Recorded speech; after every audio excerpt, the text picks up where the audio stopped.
Zamasu, do you ever ponder the relationship between good, evil, and justice? Evil is the great obstacle to good, and justice, the sword by which good can overcome this obstacle and flourish. Way back in April of 2018, Avengers Infinity War shocked viewing audiences around the world with its bold move to end the climactic superhero movie of a generation with the villain coming out on top. With almost a decade of building up a cast of beloved heroes, Thanos' almost sympathetic victory at the end of the film sent a wave through homes that lasted a full year until the eventual release of Endgame in April 2019, where a bit of time travel helped make everything turn out alright. Coincidentally, at the same time of Infinity War's release back in April 2018, another villain was making his rise amongst American audiences. While Thanos was finally achieving his goal against the Avengers, Zamasu was enacting his justice on the 12 universes of the future Dragon Ball timeline. These two characters go through an astoundingly similar arc philosophically, which you can learn about in my last video on Zamasu. However, on one hand, Thanos is considered a sympathetic, almost anti-hero-like character, while Zamasu is seen as generally psychotic and pure evil. Since the end of the Future Trunks arc in Dragon Ball Super, there's been a lot of discussion about if Zamasu was justified in doing what he did, but usually resulting in the answer no. So today, I'm going to break down why Zamasu got the short end of the stick in being painted as such a psychopathic villain, and why he deserves just a little bit of your sympathy. I can feel it. Two glorious and unparalleled powers dissolving into one within me. To understand why Zamasu isn't just a bloodthirsty monster out for genocide, you have to understand that to some extent we're all products of our environments. For example, if you're born and raised in Japan, you'll have very different sensibilities than someone who was born and raised in Texas. To that point, even within the world of Dragon Ball, characters like Goku, Krillin, and Vegeta, who were born and raised within the mortal system, see things completely differently from Beerus and Whis, who are integrated into the cosmic and divine systems. To Goku and co., the concept of blowing up a planet with living beings on it is totally evil and out of the question. But to the gods, this is just part of the natural process of balance. Destruction isn't necessarily good or evil, it's just a part of the cycle of the cosmos. More on that in a bit, but all in all, this cosmic system is birthed, of course, from its creator, the Omni King. From our glimpses of Zeno's free time, we know it's true that he doesn't see destruction in the same way as our heroes do. In fact, he made it a staple of the system that low-ranking mortals be destroyed, even up to entire universes at once. The fact is, we used to have 18 universes instead of only 12. That's completely insane, so we just wiped out the other 6. Mortal levels are a crucial part of this ranking system. The more civilized and advanced the mortal species of a universe become, the higher that universe's mortal level. So we know that Zeno values the ability for mortals to peacefully advance and civilize, and to use the gifts of minds and specifically intelligence given to them. The Kai of each universe are tasked with nurturing this advancement, and the destroyers are there to wipe out beings that threaten it, or to clean up ones that are hopeless and at the bottom of the barrel.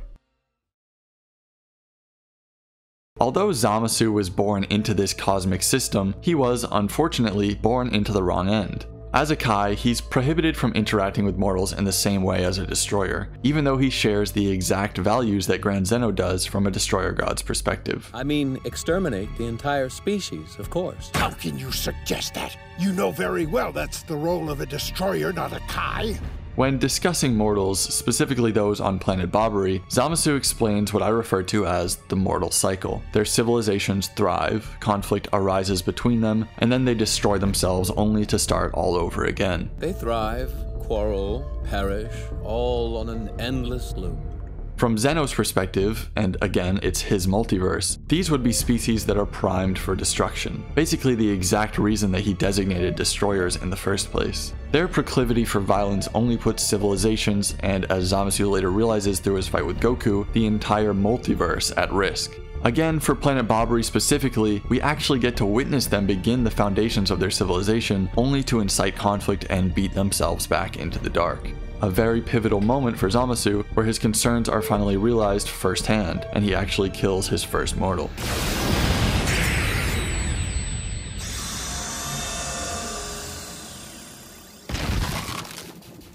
Jumping forward, Zamasu goes on to enact his zero mortal plan, destroying almost every living being in the multiverse of his timeline.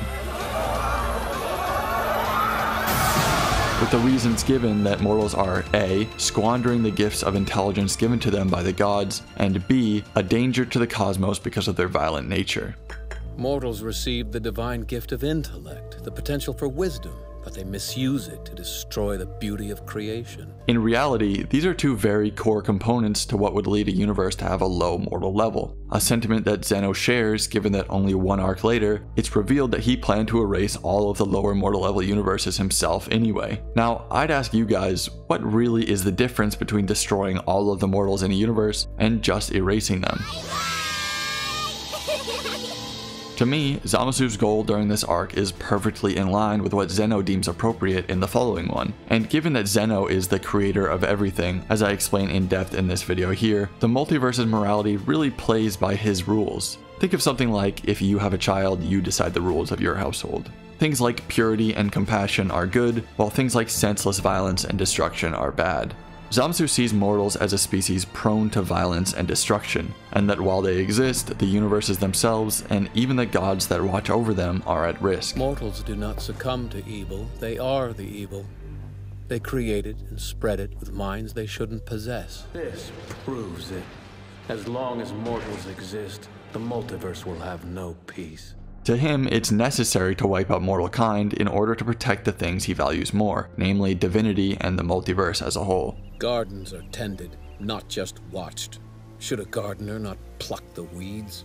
When I was invited here, I thought you would teach me divine justice. Think of this like exterminating a nest of rats to protect your house and the people who live in it. Though that may be a bit of a dark comparison, so I'll give you another in just a second. With that said, it's difficult to judge the two in the same breath because we don't have the same system of gods in the real world. But consider if you made a universe of advanced sentient AI. But they just started wars with each other and even threatened to destroy your entire computer, or turn into a real Skynet situation. Would you deprive these now sentient beings of their experiences, or would you have to allow them to carry on with all the risks that entails? It's a difficult question of morality and one that many philosophers are still trying to settle to this day. However, solely in terms of Dragon Ball's fiction, it seems like Zamasu is well in sync with its system of morality, and had he been a destroyer instead of a Kai, he may have been allowed to carry out his plan without the interference of Beerus, the Z-Fighters, and eventually Zeno himself. They were gifted with life, brains capable of wisdom, yet they waste it completely. Should these gifts not be taken back?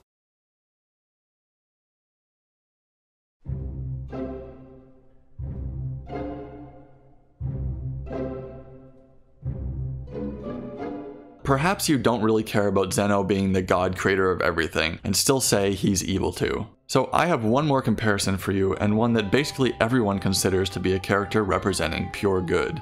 Way back in original Dragon Ball, one of the first divines that Goku meets is the Guardian of Earth, Kami, a being who cast all evil out of himself in order to become Earth's protector. During one of their first conversations, Kami explains to Goku why he created the Dragon Balls, and then why he took them away again. When I first created the Dragon Balls, I did so in order to encourage acts of bravery and give the people of Earth a sense of hope. This is our parallel for the god's gift of intelligence to mortals. Like Kami was hoping his gift would be used to inspire bravery and hope, Zeno and the Kai's gift was meant to be used by mortals for compassion and kindness. Their greed and lust for power turned my noble, pure endeavor into one of evil. And here we see Kami express the exact sentiment that Zamasu does 2 series later. Mortals receive the divine gift of intellect, the potential for wisdom, but they misuse it to destroy the beauty of creation. Humans' proclivity for violence and lust for power became a danger not only to themselves, but the whole world. Just like Zamasu realized that mortals overall hold the same flaws. So the gifts were taken back. Kami took away the Dragon Balls, and as a higher level god, Zamasu took away the universes themselves. Now, it's fair to say that Kami didn't just kill all the Earthlings for their sins, but the purpose of this comparison is to show that Zamasu's thought process is a common one seen at every point in time by the divine, and even characters representing pure good, that mortals actually can't be trusted with power. For Kami, it took meeting Goku for him to realize that there are some out there that will use his gift for its intended purpose. But for Zamasu, when he met this same Goku, his fears about mortals were only strengthened by the realization that there are some out there who not only pose a risk to themselves and other mortals, but even the gods and their creation. Mortals are even more dangerous than I thought. Know this, Goku. I will never forget you. which undoubtedly he was correct about. I mean, how many mortals are there now who could just destroy the universe in no time at all, given basically all the main contenders have been universal since the Buu saga. Explode like strings of firecrackers. All the planets, all the Kais, even Goku and Beerus will be lost, until nothing remains but an empty void. In my last video about Zamasu, I used the biblical flood as another example of the same thing, a retributive god correcting their perceived mistakes. And this is really what it comes down to for Zamasu. During his fight with Vegito, he makes it clear that he's making up for the failures of the other gods, allowing things to get this bad. Specifically, the Destroyers. So by incorporating Goku's flesh into my being, I have assumed both the sins of mortal kind and the failure of divinity, so they may never be repeated. Since the Kai aren't permitted to interfere with mortals in the same way, it would be the job of the Destroyers to make sure mortals don't pose a risk to their respective universes, something the gods have objectively failed at. The whole universe as we know it could be ripped apart. And this forced Zamasu to feel like he needed to step in. That is the duty of a true god. Got an answer for everything, huh? In fact, Beerus touches on this exact thing before Goku spurs on the Tournament of Power by visiting Zeno. Perhaps I've become too lax with you. Your naivety may be an even greater threat to this universe than Grand Zeno himself. And like the god of the Old Testament, with no one stepping in, Zamasu sees mortal sins as having stacked up way too high, and their danger to the cosmos as the same, and decides to wipe them all out and start over. But the purge is necessary.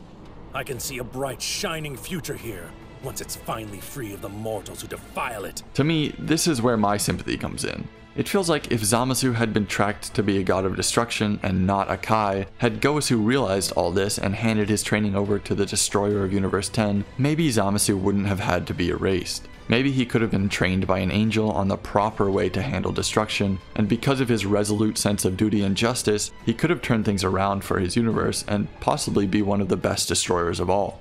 To be erased from existence for holding the same beliefs as Zeno, except you're assigned to the wrong cosmic job at birth? To me, it's a shame, but I'll leave you with just a few parting questions. Recently, I did a poll that garnered some attention asking if Zamasu could ride the flying Nimbus.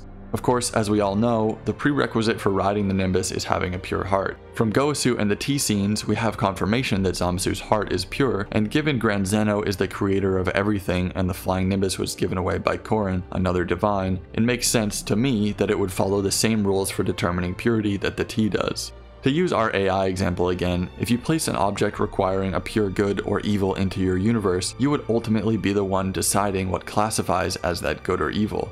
To me, the Nimbus and the T have to be following some objective morality, and the only place that could come from is a god. So despite his vast differences with Goku, I believe he could ride the Nimbus. And what about the Devil Might Beam? To us, Zamasu most definitely seems to have negative thoughts, but within his own system and perhaps the cosmic system as a whole, he's doing what's right. But what do you think? If you voted in the poll, has your opinion now changed? Do you sympathize with Zamasu, or do you still think he's a psychopathic mass murderer?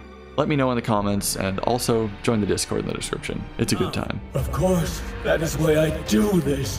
For the good of the cosmos. For creation! Are you seriously crying? I am, and proudly so. My tears shall sanctify this blighted world!